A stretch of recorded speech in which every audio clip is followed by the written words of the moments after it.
मनोज जरांगे पाटील यांच्या आंदोलनानंतर कुणबी प्रमाणपत्र मोठ्या प्रमाणात वाटप झाले आहेत। हे सर्व प्रमाणपत्र रद्द करा या मागणीसाठी पाथर्डी येथे ओबीसी बचाव आंदोलनाचे आंदोलक नागनाथ गर्जे यांनी 5 दिवसांपासून आमरण उपोषण सुरू केले आहे। मनोज जरांगे पाटील यांच्या आंदोलनानंतर राज्यभरात अनेक ठिकाणी कागदपत्रे तपासल्यानंतर 54 लाख कुंडलीतील नोंदीच्या आधारे मराठा समाजाला कुणबी प्रमाणपत्र वाटप करण्याचा कार्यक्रम हाती घेण्यात आला। परंतु ओबीसी आरक्षण बचावचे आंदोलनकर्ते नागनाथ गर्जे यांनी याविरोधात उपोषण सुरू केले आहे।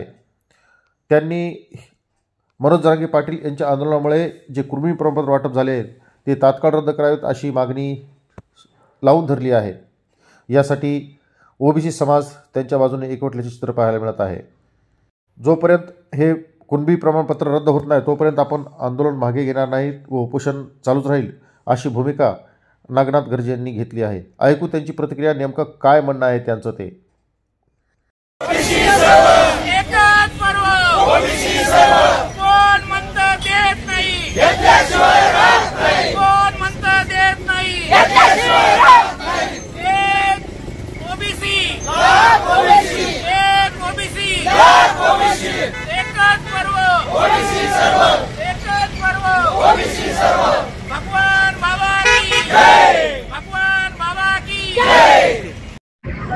महाराष्ट्र सरकारने मराठा समाजाला 10% स्वतंत्र आरक्षण दिलं आहे।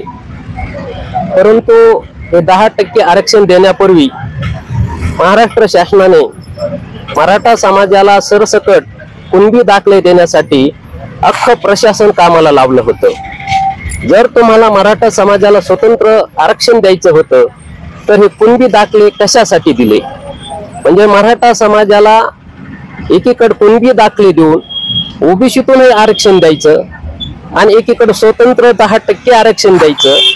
म्हणजे बालवाडीच्या मुलाला जरी विचारलं तरी त्याला सुद्धा हे कळतं की महाराष्ट्र सरकारमधले बसलेले लोक किती बिनडोक आहेत आणि बिनडोक लोक जर आमच्या ओबीसी बांधावर अन्याय करतात का? ओबीसी हा गरीब समाज आहे, गावगाड्यात भरकटलेला दडलेला वंचित समाज आहे आणि यांच्यावर जरी अन्याय केला तर कोणीही आपलं काही करू शकणार नाही। केवळ हे षडयंत्र रचून या महाराष्ट्र सरकारने ओबीसीवर अन्याय करण्याचा एक मोठा डाव या ठिकाणी रचलेला आहे। आणि म्हणून आम्हाला या जे आम्ही आमरण उपोषण चालू केलेलं आहे, जर तुम्ही मराठा समाजाला स्वतंत्र 10% आरक्षण आज दिलं आहे तर यापूर्वी जे कुणबीचे दाखले देऊन ओबीसी समाजातून मराठा समाजाला आरक्षण दिलं ते कुणबीचे दाखले रद्द करा आणि मराठा समाजाचं स्वतंत्र 10% आरक्षण चालू ठेवा। ओबीसीवर अन्याय करण्याचा कुठलाही कट या देशाच्या या राज्याच्या सरकारने आणि सत्ताधाऱ्याने रुचू नये। ओबीसीच्या घराघरातला माणूस आता घराच्या बाहेर पडेल आणि याची तुम्हाला भारी किंमत भविष्यात मोजावी लागेल। ओबीसीच्या आरक्षणामध्ये मराठा समाजाने अतिक्रमण केलेलं आहे हे सगळ्याला माहिती आहे। आताच या ठिकाणी उपोषणकर्ते यांनी सांगितलेलं आहे की शासनाने एक प्रकारे त्या ठिकाणी डाव करून मराठा समाजाला ओबीसी मध्ये आरक्षण द्यायचं, त्यांना स्वतंत्र आरक्षण द्यायचं। त्याचबरोबर शासनाने ईडब्ल्यूएस मध्ये जे काही आरक्षण दिलेलं आहे 10%, त्याचाही जर तुम्ही आढावा घेतला तर त्याच्यामध्ये मराठा समाजाला 90 ते 95% त्या ठिकाणी प्रतिनिधित्व मिळालेलं आहे। कुठल्याही जातीला जेव्हा प्रशासनामध्ये, शासनामध्ये, राजकारणामध्ये योग्य ते प्रतिनिधित्व मिळत नाही अशा वेळेस त्या जातीसाठी त्या ठिकाणी आरक्षण ठेवणं अभिप्रेत आहे। परंतु मराठा समाजाला कुठल्याही भागामध्ये ते राजकारण असू दे, प्रशासन असू दे किंवा अजून नोकरीचे अनेक विविध घटक असू दे, इव्हन सहकार असू दे, सर्व ठिकाणी त्यांच्या जातीच्या पर्सेंटेज पेक्षाही जास्त प्रतिनिधित्व मिळालेलं आहे।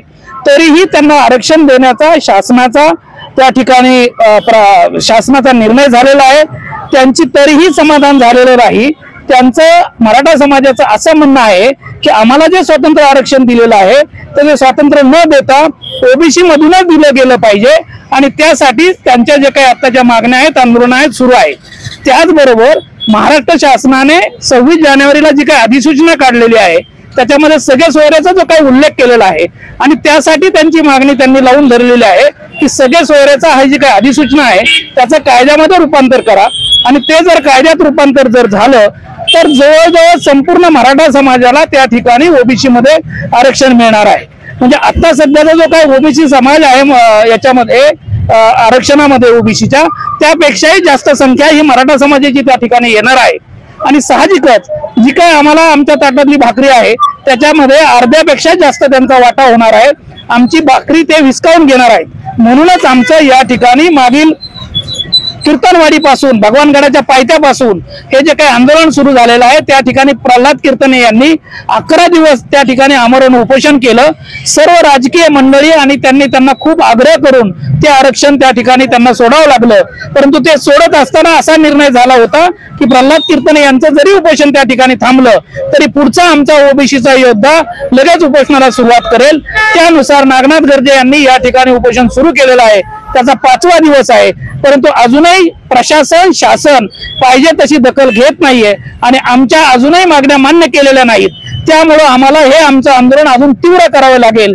जसं नागनाथ गर्जे यांनी सांगितलं तसं घराघरामधून हे आंदोलन सुरू होईल, गावागावामधून आंदोलन सुरू होईल आणि याचा ओबीसीला जरी कोणाला वाटत असेल ओबीसी हा गरीब समाज आहे त्यांचा आवाज दाबला जाऊ शकतो किंवा यांच्यावर दडपण टाकलं तर बाहेर येऊ शकणार नाहीत. परंतु ओबीसी समाजही आता कुठल्याही परिस्थितीमध्ये दबणार नाहीये.